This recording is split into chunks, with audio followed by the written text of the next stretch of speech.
जय हिंद दोस्तों, स्वागत है एक बार फिर से आपके अपने YouTube चैनल स्टडी प्लेटफॉर्म में। दोस्तों आज की इस वीडियो में हम लोग वैष्णव धर्म और शैव धर्म से रिलेटेड अब तक जितने भी सवाल विभिन्न स्टेट पीसीएस तथा आईएएस प्री में पूछे गए हैं दोस्तों, उनको हम लोग एक एक कर कर देखने वाले हैं।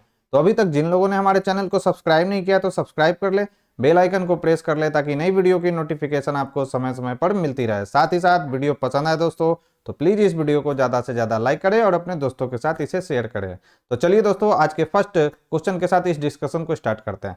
फर्स्ट हमारा क्वेश्चन है कि प्राचीन भारत के विश्व उत्पत्ति विषयक धारणाओं के अनुसार 4 युगों के चक्र का क्रम इस प्रकार है। तो सबसे पहला युग कौन था? तो आपको याद रखना है, सबसे पहला आया था सतयुग, उसके बाद त्रेता युग, द्वापर युग और लास्ट में आया था कलयुग। सतयुग को क्या कहा जाता है? तो सतयुग को कृत युग भी कहा जाता है। तो इसका राइट आंसर क्या हो जाएगा? सी हो जाएगा। यानी सबसे पहले आया था सतयुग जिसे कृत भी कहा जाता है, फिर उसके बाद आया था त्रेता युग, उसके बाद आया था द्वापर युग और लास्ट में आया था कलयुग। राइट आंसर हो जाएगा ऑप्शन सी। तो प्राचीन भारत की विश्व उत्पत्ति विषयक धारणाओं के अनुसार 4 युगों के चक्र का क्रम इस प्रकार है: कृत यानी सतयुग, त्रेता, द्वापर एवं कलयुग। नेक्स्ट है, निम्नलिखित में से कौन सा प्राचीन भारत में शैव संप्रदाय था? तो मत मयूर जो था वो प्राचीन भारत में एक शैव संप्रदाय था। तो प्राचीन भारत में मत मयूर नामक शैव संप्रदाय का उल्लेख मिलता है। नेक्स्ट है, अर्धनारीश्वर मूर्ति में आधा शिव तथा आधा पार्वती प्रतीक है। तो यह प्रतीक है देव और उसकी शक्ति का योग का। याद रखना है कि अर्धनारीश्वर में जो आधा शिव और आधा पार्वती है वह किसका प्रतीक है? तो यह प्रतीक है देव और उसकी शक्ति का योग। राइट आंसर हो जाएगा ऑप्शन सी। तो प्राचीन काल में अर्धनारीश्वर के रूप में भी शिव की कल्पना की गई है, जो पुरुष एवं प्रकृति अथवा देव और उसकी शक्ति के योग को दर्शाता है। शिव और पार्वती की संयुक्त मूर्तियां गुप्त युग में है। याद रखना है संयुक्त मूर्तियां कब बनी थी? तो ये याद रखना है ये गुप्त युग की हैं और उसके परवर्ती युग में विशेष रूप से उकेड़ी गई, यानी गुप्तोत्तर काल में। इसी संयोग का वर्णन कालिदास ने कुमार संभवम में अत्यंत यत्न पूर्वक किया है। शिव और पार्वती का परस्पर इतना तादात्म्य हुआ कि दोनों की सन्निहित मूर्ति नारीश्वर के रूप में समाज में चल पड़ी। नेक्स्ट है, नयनार कौन थे? तो शैव के उपासक क्या कहलाए थे दोस्तों? तो शैव के उपासक को नयनार कहा जाता था। राइट आंसर हो जाएगा क्या? Option A. और विष्णु के उपासक को क्या कहा जाता था? तो इन्हें कहा जाता था अलवार। याद रखना। तो पूर्व मध्यकाल में भक्ति भावना का प्रचार प्रसार मुख्यतः दक्षिण भारत में विशेषकर तमिल भाषी क्षेत्र में हुआ।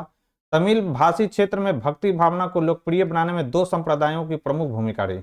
भगवान विष्णु की उपासना करने वाले विष्णु भक्त क्या कहलाए? अलवार, जैसा कि मैंने आपको बताया। और शिव की उपासना करने वाले शिव भक्त को क्या कहा गया? नयनार कहा गया। इन्होंने ईश्वर के प्रति व्यक्तिगत प्रेम और समर्पण से मोक्ष प्राप्ति का मार्ग बताया और जाति प्रथा एवं उसकी कठोरता का क्या किया था? विरोध किया था। नयनार कौन थे? तो शैव धर्मानुयायी जो थे वो नयनार थे। राइट आंसर हो जाएगा ऑप्शन बी। नेक्स्ट, निम्नलिखित में से कौन अलवार संत नहीं है? इंपॉर्टेंट सवाल है, याद रखना है। अलवार संत कौन नहीं थे? तो तिरु ज्ञान जो थे वे अलवार संत नहीं थे। तो पोईगई, पुडम एवं मंगई जो थे अलवार संत थे, जबकि तिरु ज्ञान नयनार संत थे। यानी ये कौन थे? तो ये भगवान शिव के ये उपासक थे। नेक्स्ट है, भागवत संप्रदाय के विकास में किसका देन अत्यधिक था? तो भागवत संप्रदाय के विकास में किसका देन अधिक था? तो गुप्तों का देन अधिक था। इसमें राइट आंसर हो जाएगा ऑप्शन डी। तो भागवत अथवा वैष्णव धर्म का चरमोत्कर्ष गुप्त राजाओं के शासनकाल में हुआ। गुप्त नरेश वैष्णव मतानुयायी थे तथा उन्होंने इसे अपना राजधर्म बनाया था। अधिकांश गुप्त शासक, याद रखना, अधिकांश गुप्त शासकों ने कौन सी उपाधि धारण की थी? तो परम भागवत की उपाधि धारण करते थे। और विष्णु का वाहन यानी गरुड़ गुप्तों का राज चिन्ह था। तो याद रखना है कि गुप्तों का राज चिन्ह क्या था? गरुड़। और इस वंश के जो अधिकतर शासक थे उन्होंने कौन सी उपाधि धारण की थी? तो परम भागवत। नेक्स्ट है, भागवत धर्म के प्रवर्तक थे। तो कृष्ण जो थे वो भागवत धर्म के प्रवर्तक थे। राइट आंसर हो जाएगा ऑप्शन बी। परंपरा अनुसार भगवान भागवत धर्म के प्रवर्तक वृष्णि यानी सात्वत वंशी जो थे कृष्ण थे, जिन्हें वसुदेव का पुत्र होने के कारण वासुदेव कृष्ण कहा जाता है। वे मूलतः मथुरा के निवासी थे। छांदोग्य उपनिषद में उन्हें देवकी पुत्र कहा गया। तो ये याद रखना है कि भगवान कृष्ण को किस उपनिषद में देवकी पुत्र कहा गया? जो छांदोग उपनिषद में। तथा घोर अंग ऋषि का शिष्य भी बताया गया है इनको छांदोग उपनिषद में। नेक्स्ट है, निम्न में से किस ग्रंथ में सर्वप्रथम देवकी के पुत्र कृष्ण का वर्णन है? पूछ भी चुका है ये सवाल। तो किस ग्रंथ में है? तो यह है छांदोग उपनिषद में। राइट आंसर हो जाएगा ऑप्शन बी। नेक्स्ट है, वासुदेव कृष्ण की पूजा सर्वप्रथम किसने प्रारंभ किया? तो यह प्रारंभ किया था भागवतों ने। राइट आंसर हो जाएगा ऑप्शन ए। तो वैष्णव धर्म का प्रारंभिक रूप भागवत धर्म के अंतर्गत देवकी पुत्र भगवान वासुदेव कृष्ण के पूजन में दर्शित होता है, जो संभवतः कब हुआ था? तो 6ठी सदी ईस्वी पूर्व के पहले स्थापित हो चुका था। वासुदेव जो कृष्ण का प्रारंभिक नाम था, पाणिनि के युग में प्रचलित था। याद रखना है किस युग में? तो पाणिनि के युग में प्रचलित था। उस युग में वासुदेव की उपासना करने वाले को क्या कहा जाता था? तो वासुदेवक या भागवत कहे जाते थे। नेक्स्ट, निम्नलिखित में से किस देवता को कला में हल लिए प्रदर्शित किया गया है? तो हल कौन चलाते थे? तो याद रखना है कृष्ण के भाई थे बलराम, वे उन्हें क्या दर्शाया गया? तो कला में हल लिए प्रदर्शित इन्हें किया गया। तो राइट आंसर हो जाएगा ऑप्शन बी। भारतीय सांस्कृतिक परंपरा के अनुरूप कला में हल लिए कृष्ण के भाई बलराम को प्रदर्शित किया गया है। इन्हें हलधर के भी नाम से जाना जाता है, याद रखना है। नेक्स्ट है, भागवत संप्रदाय में भक्ति के रूपों की संख्या कितनी है? तो भक्ति के रूपों की संख्या इसमें 9 है। तो भागवत संप्रदाय में मोक्ष प्राप्ति के लिए नवधा भक्ति को मान्यता दी गई है। नवधा मतलब हो गया 9। नेक्स्ट है, हेलियोडोरस का वेशनगर अभिलेख संदर्भित है। तो यह है केवल वासुदेव से। इंपॉर्टेंट सवाल है दोस्तों, याद रखना है। तो भागवत धर्म से संबंध प्रथम उपलब्ध प्रस्तर स्मारक विदिशा क्या कहा जाता है? इसको वेशनगर का गरुड़ स्तंभ है। इससे पता चलता है कि तक्षशिला के यवन राजदूत हेलियोडोरस ने भागवत धर्म ग्रहण किया तथा इस स्तंभ की स्थापना करवाकर उसकी पूजा की थी। इस पर उत्कीर्ण लेख में हेलियोडोरस को, याद रखना है, भागवत तथा वासुदेव को देव देवस अर्थात देवताओं का देवता कहा गया है। भागवत धर्म से संबंधित प्राचीनतम अभिलेखीय साक्ष्य कौन सा है? तो यह है हेलियोडोरस का वेशनगर अभिलेख। राइट आंसर हो जाएगा ऑप्शन बी। भागवत धर्म का ज्ञात सर्वप्रथम अभिलेख साक्ष्य कौन सा है? तो यह कौन सा है? तो वेशनगर का गरुड़ स्तंभ किस शासक से है? तो हेलियोडोरस से। वेशनगर अभिलेख का हेलियोडोरस कहाँ का निवासी था? तो यह निवासी था तक्षशिला का। राइट आंसर हो जाएगा ऑप्शन बी। नेक्स्ट है, विष्णु के किस अवतार को सागर से पृथ्वी का उद्धार करते हुए अंकित किया गया है? तो वह कौन सा अवतार था? तो वह था वराह अवतार। राइट आंसर हो जाएगा ऑप्शन सी। तो भगवान विष्णु ने दैत्यराज हिरण्याक्ष का वध करने के लिए वराह रूप धारण किया था तथा उसके चंगुल से धरती को छुड़ाया था। पौराणिक चित्रों में वराह भगवान धरती को अपने दांतों के ऊपर संतुलित कर सागर से निकालते हुए दर्शाए गए हैं। इस अवतार में मानव शरीर पर वराह का सिर और 4 हाथ हैं, जो कि भगवान विष्णु की तरह शंख, चक्र, गदा, पद्म लिए हुए दैत्य हिरण्याक्ष से युद्ध कर रहे हैं। अलवार क्रम में यह विष्णु का तीसरा अवतार माना गया है। अतः राइट आंसर क्या हो जाएगा? सी। नेक्स्ट है, भारत में आस्तिक और नास्तिक संप्रदायों में कौन सा विभेदक लक्षण है? तो याद रखना, वेदों की प्रामाणिकता में आस्था। ये जो है आस्तिक और नास्तिक संप्रदायों में विभेदक का क्या है? लक्षण है। राइट आंसर हो जाएगा ऑप्शन सी। तो राम मूर्ति पाठक यानी भारतीय दर्शन की समीक्षात्मक रूपरेखा के अनुसार आस्तिक और नास्तिक संप्रदाय के वर्गीकरण का आधार कभी वेद प्रमाण में विश्वास रहा है, तो कभी ईश्वर की सत्ता में विश्वास। परलोक की मान्यता भी इस वर्गीकरण का आधार रही है, किंतु वेद प्रमाण में विश्वास ही इस वर्गीकरण का सर्वसम्मत आधार बना। अर्थात आस्तिक संप्रदाय वे हैं जो वेदों की प्रामाणिकता को मानते हैं तथा नास्तिक संप्रदाय वे हैं जो वेदों की प्रामाणिकता को नहीं मानते हैं। राइट आंसर हो जाएगा ऑप्शन सी। बढ़ते हैं नेक्स्ट क्वेश्चन की ओर। नेक्स्ट है हमारा, निम्नलिखित में से कौन मोक्ष के साधन के रूप में ज्ञान, कर्म तथा भक्ति को समान महत्व देता है? तो वह कौन है? तो भगवत गीता। राइट आंसर हो जाएगा ऑप्शन सी। तो गीता में ज्ञान, कर्म तथा भक्ति को समान महत्व दिया गया है। भगवत गीता में भगवान कृष्ण के द्वारा निम्नलिखित श्लोक में इन तीनों का महत्व प्रतिपादित किया गया है। यह श्लोक लिखा गया है, ठीक है। श्लोक के माध्यम से कर्म, भक्ति तथा ज्ञान की महत्ता को प्रतिपादित किया गया, जबकि अद्वैत वेदांत में शंकराचार्य ने केवल ब्रह्म को सत्य माना है, ईश्वर को नहीं। तो पूछेगा अद्वैतवाद के जनक कौन थे, तो वो थे शंकराचार्य।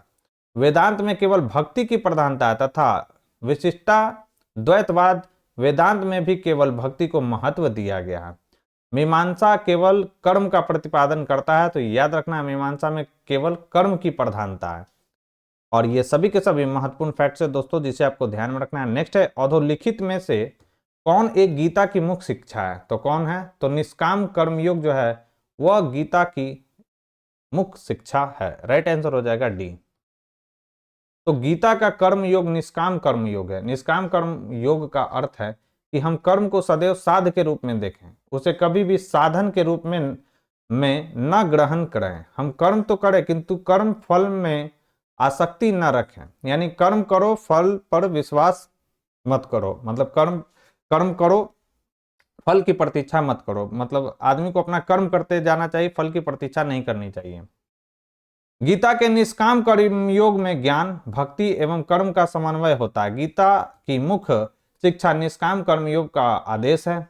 गीता स्वयं विभिन्न योग मार्गों का तुलनात्मक अध्ययन करके निष्काम कर्मयोग की श्रेष्ठता को स्वीकार करती है। आधुनिक युग में लोकमान्य तिलक, महात्मा गांधी आदि विचारकों ने कर्म योग विशेषतः निष्काम कर्मयोग को ही गीता की मुख्य शिक्षा स्वीकार किया। नेक्स्ट क्वेश्चन है, भारतीय संस्कृति में निम्न में से किसे अनंग कहा गया है? इंपॉर्टेंट सवाल है। तो अनंग कहा गया है काम को। राइट आंसर हो जाएगा ऑप्शन सी को। तो भारतीय संस्कृति में अनंग कामदेव को कहा गया है। कामदेव को हिंदू शास्त्रों में प्रेम और काम का देवता माना गया है, जिनकी पत्नी रति है। तो कामदेव की पत्नी का क्या नाम है, तो रति है। इनके अन्य 4 नाम भी हैं, कौन कौन सा, तो मार, कंदर्प और मनमत। नेक्स्ट है, निम्नांकित में से कौन प्रस्थान त्रयी में सम्मिलित नहीं है? तो प्रस्थान त्रयी में सम्मिलित कौन से नहीं है, तो भागवत जो है वे प्रस्थान त्रयी में सम्मिलित नहीं है, जबकि भगवत गीता, ब्रह्म सूत्र और उपनिषद ये प्रस्थान त्रयी में सम्मिलित हैं। तो उपनिषद, ब्रह्म सूत्र और भगवत गीता को वेदांत की प्रस्थान त्रयी कहा जाता है। इंपॉर्टेंट सवाल है दोस्तों, इसको भी हाईलाइट कर लेंगे क्योंकि ये वेदांत के सर्वप्रमुख ग्रंथ हैं। इनमें भी उपनिषद मूल प्रस्थान है और शेष 2 उन पर आधारित माने जाते हैं। वेदांत के आचार्यों में जिन्होंने ब्रह्म सूत्र पर भाष्य लिखकर अपने अपने वेदांत संप्रदायों की प्रतिष्ठा की, उनमें शंकराचार्य सबसे क्या है, प्राचीन है। नेक्स्ट है, वह प्राचीन स्थल जहां 60,000 मुनियों की सभा में संपूर्ण महाभारत कथा का वाचन किया गया था, वह कौन सा है, तो वह है नैमिषारण्य। राइट आंसर हो जाएगा ऑप्शन डी। तो उत्तर प्रदेश के सीतापुर जनपद के नैमिषारण्य में 60,000 मुनियों का निवास माना जाता है। यहीं पर सूत गोस्वामी ने शौनक एवं अन्य मुनियों के समक्ष संपूर्ण महाभारत कथा का वाचन तब किया था जब वे यज्ञ संपन्न कर रहे थे। इसके पूर्व महाभारत कथा का वाचन किसमें हुआ था, तो वैशंपायन ने राजा जन्मेजय के लिए किया था, याद रखना है। नेक्स्ट है, रामायण के किस कांड में राम और हनुमान,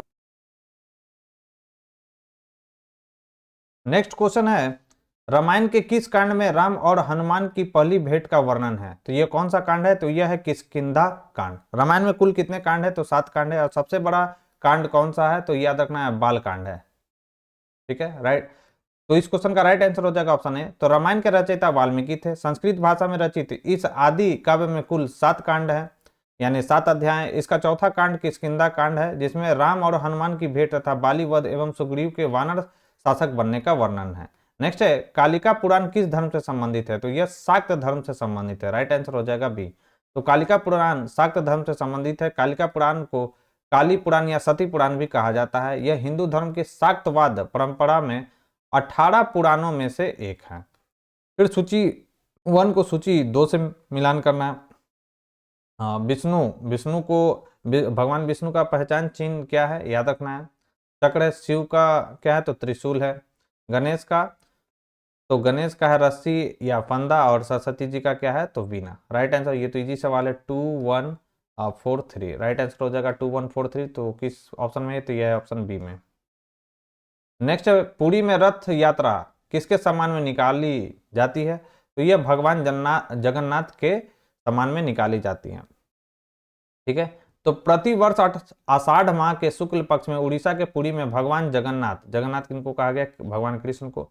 बलराम और उनकी बहन कौन है? सुभद्रा के सम्मान में रथ यात्रा निकाली जाती है। नेक्स्ट, नासिक में कुंभ मेला निम्न में से किस एक नदी के तट पर लगता है? तो गोदावरी में लगता है नासिक में कुंभ मेला। राइट आंसर हो जाएगा ऑप्शन डी। तो नासिक में प्रत्येक 12 वर्ष के अंतराल पर कुंभ मेला गोदावरी नदी के तट पर लगता है। कुंभ मेला नासिक के अतिरिक्त कहाँ कहाँ लगता है, याद रखना है। हरिद्वार में गंगा तट पर, प्रयाग में गंगा और यमुना के संगम स्थल पर, तथा उज्जैन में याद रखना है क्षिप्रा नदी के तट पर लगता है। तो ये कौन कौन से जगह पर लगता है याद रखना है। एक तो लगता है गोदावरी में, नासिक में गोदावरी में, फिर हरिद्वार में गंगा तट पर, फिर प्रयागराज में गंगा यमुना के संगम पर, फिर उज्जैन में क्षिप्रा नदी के तट पर यह महाकुंभ मेला लगता है। फिर सूची 1 को सूची 2 से मिलान करना। तो जैन धर्म का पवित्र स्थल कौन सा? पावापुरी है। ये इस्लाम धर्म का मदीना है, ईसाई धर्म का वेटिकन सिटी, और हिंदू धर्म का कौन सा है? तो वाराणसी है। तो ए का कितना हो जाएगा 3, बी का कितना हो जाएगा 4, सी का कितना हो जाएगा 1 और डी का कितना हो जाएगा 2। तो इस क्वेश्चन का राइट आंसर है 3, 4, 1, 2, जो कि किस ऑप्शन में? ऑप्शन सी में। तो मदीना क्या है, इसको डिस्कस कर लेते हैं। तो मदीना जो है पश्चिमी सऊदी अरब के हिजाज क्षेत्र में स्थित है, याद रखना है। यह मक्का के बाद इस्लाम धर्म का दूसरा पवित्रतम शहर है। वेटिकन सिटी इटली में स्थित स्थल रुद्र संप्रभु देश है। इसका कुल क्षेत्रफल कितना है देख लीजिए, 44 हेक्टेयर है, जो विश्व का सबसे छोटा स्वतंत्र देश है। जनसंख्या एवं क्षेत्रफल दोनों में यह रोम के बिशप, जिन्हें पोप भी कहा जाता है, के द्वारा शासित है। इसे रोम कैथोलिक चर्च की राजधानी के रूप में भी जाना जाता है। पावापुरी बिहार राज्य में स्थित जैनियों का पवित्रतम तीर्थ स्थल है। जैन धर्म के संस्थापक महावीर स्वामी की मृत्यु 527 ईस्वी पूर्व में यहीं पर हुई थी। वाराणसी, जिसे बनारस के भी नाम से जाना जाता है, गंगा नदी के बाएं तट पर स्थित हिंदुओं का पवित्र तीर्थ स्थल है। यह प्राचीन काल से ही शिक्षा एवं संस्कृति का प्रमुख केंद्र रहा है। और ये जो था दोस्तों आज के डिस्कशन का हमारा लास्ट भी सवाल था। तो दोस्तों ये डिस्कशन आपको कैसा लगा मुझे कमेंट बॉक्स में लिखकर जरूर बताएं। साथ ही साथ अगर ये वीडियो पसंद आई हो दोस्तों तो प्लीज़ इस वीडियो को ज़्यादा से ज़्यादा लाइक करें और अपने दोस्तों के साथ इसे शेयर करें। कोई वीडियो में कमी रह गई हो तो आप मुझे ज़रूर कमेंट बॉक्स में लिखकर बताएं। तो आज के लिए बस इतना ही दोस्तों, थैंक यू।